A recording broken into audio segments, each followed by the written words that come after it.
বিসমিল্লাহির রহমানির রহিম ওয়াসসালাতু ওয়াসসালামু আলা সাইয়্যিদিল মুরসালিন ওয়া খাতামান নাবিয়িন ওয়া আলা আলিহি ওয়া আসহাবিহি আজমাইন আলহামদুলিল্লাহি রাব্বিল আলামিন। মারহাবা ইয়া মুর্শিদি। আজকে আমরা তিনটি বিষয় জানার চেষ্টা করব, যে তিনটি বিষয় যদি আমরা জানি তাহলে কোরআনকে সহিশুদ্ধভাবে আমরা পড়তে পারবো, রিডিং পড়তে পারবো ইনশাআল্লাহ। প্রথম যেটি হচ্ছে, এক নম্বর হচ্ছে আমরা মাখরাজটা সহিশুদ্ধভাবে বলতে পারি না, অর্থাৎ 29টি হরফের 17টি মাখরাজ আছে। মাখরাজ হচ্ছে উচ্চারণের স্থান, যে কোথা থেকে উচ্চারণ হবে। যেমন কণ্ঠনালী থেকে 6টি হরফ বের হয়। তো হলকের শুরু থেকে যদি বলি, যেমন হচ্ছে হামজা হা, তারপর হচ্ছে আপনার আইন হ, তারপর হচ্ছে গয়েন খ, এরকমভাবে কণ্ঠনালীতে উৎপন্ন হয়। আমাদের জিহ্বার গোড়া থেকে উৎপন্ন হয়, জিহ্বার মধ্যখান থেকে উৎপন্ন হয়, জিহ্বার যে সামনে যে সেখান থেকে উৎপন্ন হয়, ঠোঁট থেকে উৎপন্ন হয়। অর্থাৎ যে উচ্চারণের স্থানগুলো আমাদের জানতে হবে। যেমন আমরা ইংলিশে ফনেটিক্স পড়ি, ধ্বনিতত্ত্ব পড়ি, যে কোথা থেকে উচ্চারণ হয়, এটা না হলে আমাদের উচ্চারণটা সহিশুদ্ধ হবে না।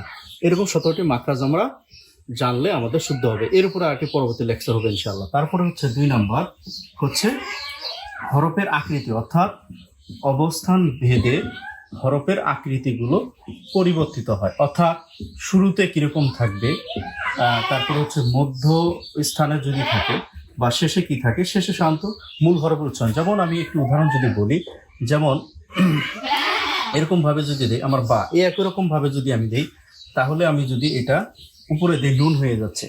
আবার যদি আমি এখানে দুইটা দিই তা, আরেকটা দিলে হচ্ছে সা হরফ হয়ে যাচ্ছে। অর্থাৎ এবং এই যে হরফগুলো একই রকম, তারা শুরুতে, মধ্যে এবং শেষে কিন্তু কিভাবে থাকে, এগুলো যদি আমরা জানতে পারি তাহলে সহজ হয়। যেমন এই ধরনের যদি আমি বা, নুন, তা, সা এবং ইয়া একই রকম ভাবে শুরুতে থাকে, অর্থাৎ শুরুতে এইভাবে যদি থাকে, নিচে বা এবং মধ্যখানে এইভাবে থাকবে, এবং শেষে তো বলছি যে শেষেরটা হচ্ছে যে এরকম থাকে। এটি যদি আমি আবার উপরে দিয়ে দিই, তাহলে এটা হবে নুন হয়ে যাচ্ছে। হ্যাঁ, অর্থাৎ নুন হয়ে যাচ্ছে।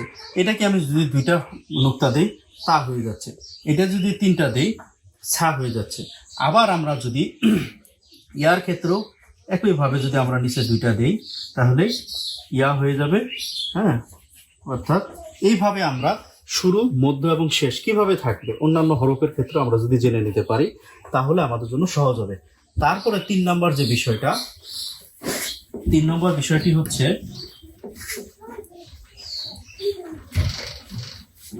3 নম্বর বিষয়টা হচ্ছে তাজবিদ। তাজবিদটা হচ্ছে গ্রামার, যেটা হচ্ছে বিজ্ঞান, অর্থাৎ উচ্চারণ কিভাবে হবে। অর্থাৎ তাজবিদটা হচ্ছে এমন একটি বিজ্ঞান, কোরআন কিভাবে সহিশুদ্ধভাবে পড়া যায় সেটি হচ্ছে তাজবিদ। এবং তাজবিদের মধ্যে যদি আমরা দেখি, তো প্রথম হচ্ছে যে হরকত। অর্থাৎ আমি যদি হরকত বলি, হরকতটা কি? হরকত হচ্ছে এক জবর, এক জের এবং এক যে পেশ আছে, এটাকে হরকত বলে। এটা হচ্ছে না আ ই উ। আবার 2 নম্বর হচ্ছে তানবিন। তানবিন হচ্ছে 2 জবর, 2 জের এবং 2 পেশকে তানবিন বলে। তখন এটা উচ্চারণ চেঞ্জ হবে, আন, ইন, উন। এরকম হচ্ছে যে আপনার, এরপরে আমি যদি যাইতেই থাকি তাজবিদের যে নিয়মগুলো আছে, তারপরে হচ্ছে আমি অর্থাৎ সাকিন বা জজম বলি, যেটা সাকিন বা জজম অনেক সময় এরকম থাকে অথবা গোল থাকে। এটার নিয়ম হচ্ছে, অর্থাৎ সাকিন বা জজম যদি কখনো থাকে কোনো হরফে, ধরেন বার এর উপরে থাকলো, তাহলে সে ডান পাশে হরফকে নেবে। যেমন হচ্ছে র, তাহলে র বা জবর রব। হ্যাঁ, এইভাবে আমার উচ্চারিত হবে। তারপরে হচ্ছে আপনার হচ্ছে তাজদিদ। তাজদিদ হচ্ছে এই 3 দাঁতওয়ালা যে চিহ্নটাকে তাজদিদ বলে। এই তাজদিদ হচ্ছে একটা হরফ 2 বার হয়। অর্থাৎ আমি যদি এই বা হরফের উপরে আমি যদি এরকম তাজদিদ থাকলে 2 বার হবে। অর্থাৎ একটা হরফের মধ্যে সাকিন থাকবে, আর একটা পরে হচ্ছে বা থাকবে। তাহলে র যদি বলি, র বা জবর র, বা জবর বা, রব্বা, আন্না, ইন্না, তাহলে এইভাবে 2 বার হবে। এটা হচ্ছে তাজদিদ। তারপরে হচ্ছে আপনার আমরা যে বিষয়টা দেখব, নুন সাকিন এবং তানবিন। নুন সাকিন ও তানবিনের ক্ষেত্রে 4টি রুলস আছে। কি কি? 1 নম্বর হচ্ছে ইজহার। ইজহার মানে স্পষ্ট করে পড়া, অর্থাৎ এখানে 6টি হরফ আছে। কন্ট্রোনাল থেকে যে 6টি হরফ বের হয় সেই 6টি হরফ হচ্ছে ইজহার, হামজা, হা, আইন, হ, গইন এবং খ। এই 6টি যে হরফ আছে এই 6টি হরফ ইজহারের হরফ, অর্থাৎ স্পষ্ট করে পড়তে হবে, এখানে কোনো গুণা করতে হবে না। তারপর হচ্ছে ইকলাব।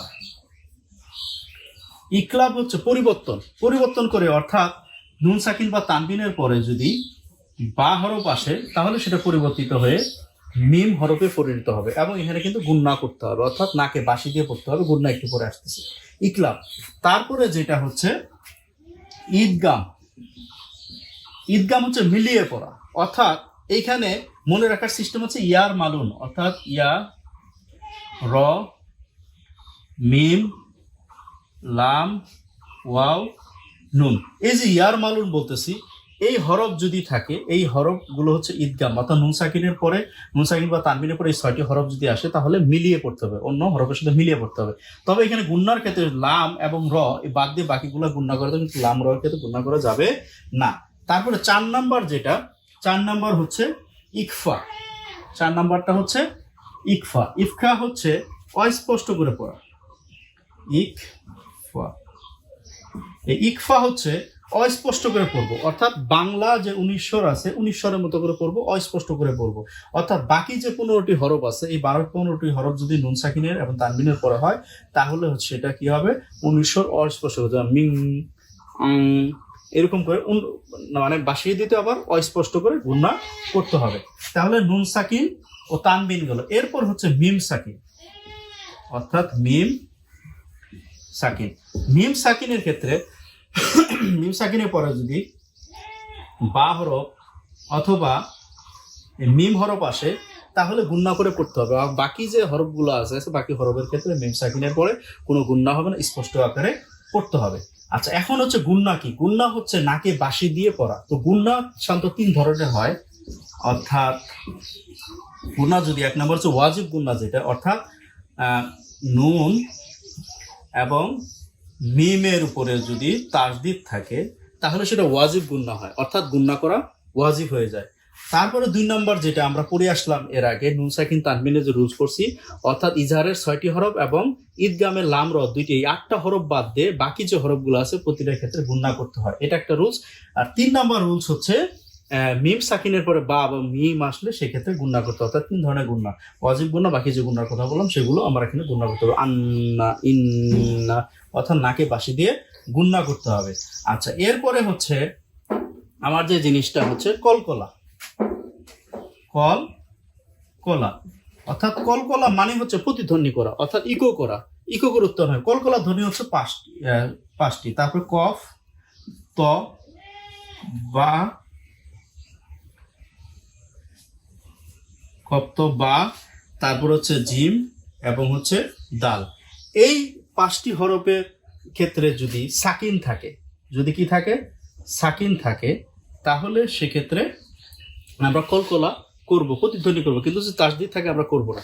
সেক্ষেত্রে উচ্চারণ করবো আক, আক, আত, আবে, আজ, আদ, এরকম ভাবে আমরা কলকলা করব। এটা একটি বিষয়।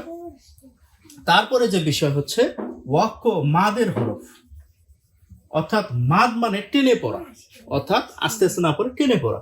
তো প্রথম যে মাদ মানে মৌলিক যে মাদটা সেটা হচ্ছে যদি অর্থাৎ জবরের পরে খালি আলিফ থাকে, জবরের পরে খালি আলিফ থাকে, তাহলে সেক্ষেত্রে আবার যদি জেরের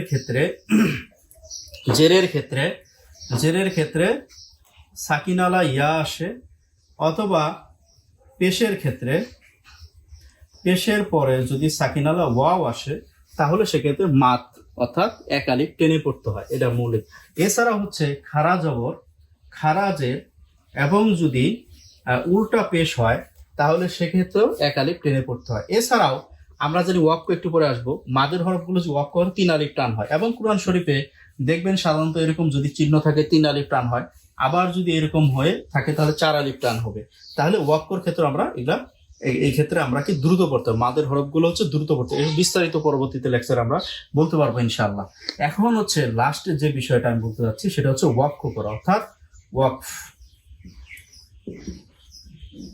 এই ওয়াকফ মানে হচ্ছে কোথায় আমি থেমে পড়বো, কোথায় আমি আরম্ভ করে শেষ করব। এই যে ওয়াকফ হচ্ছে বিরতি দেওয়া, অর্থাৎ সেক্ষেত্রে যেমন একটু আগে বললাম যে যদি শুধু হরকতের ক্ষেত্রে ওয়াকফ করলে সাকিন হয়, তানবিনের ক্ষেত্রেও সাকিন হবে, এবং মাদের হরফগুলো যদি আমি ওয়াকফ করি সেক্ষেত্রে 3 আলিফ টান হবে।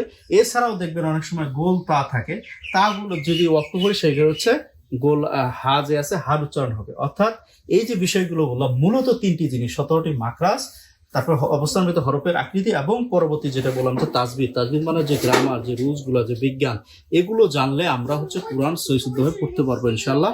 পরবর্তীতে প্রতিটা বিষয়ে বিস্তারিত আলোচনা হবে ইনশাল্লাহ। আসসালামু আলাইকুম ওয়া রাহমাতুল্লাহি ওয়া বারাকাতুহু।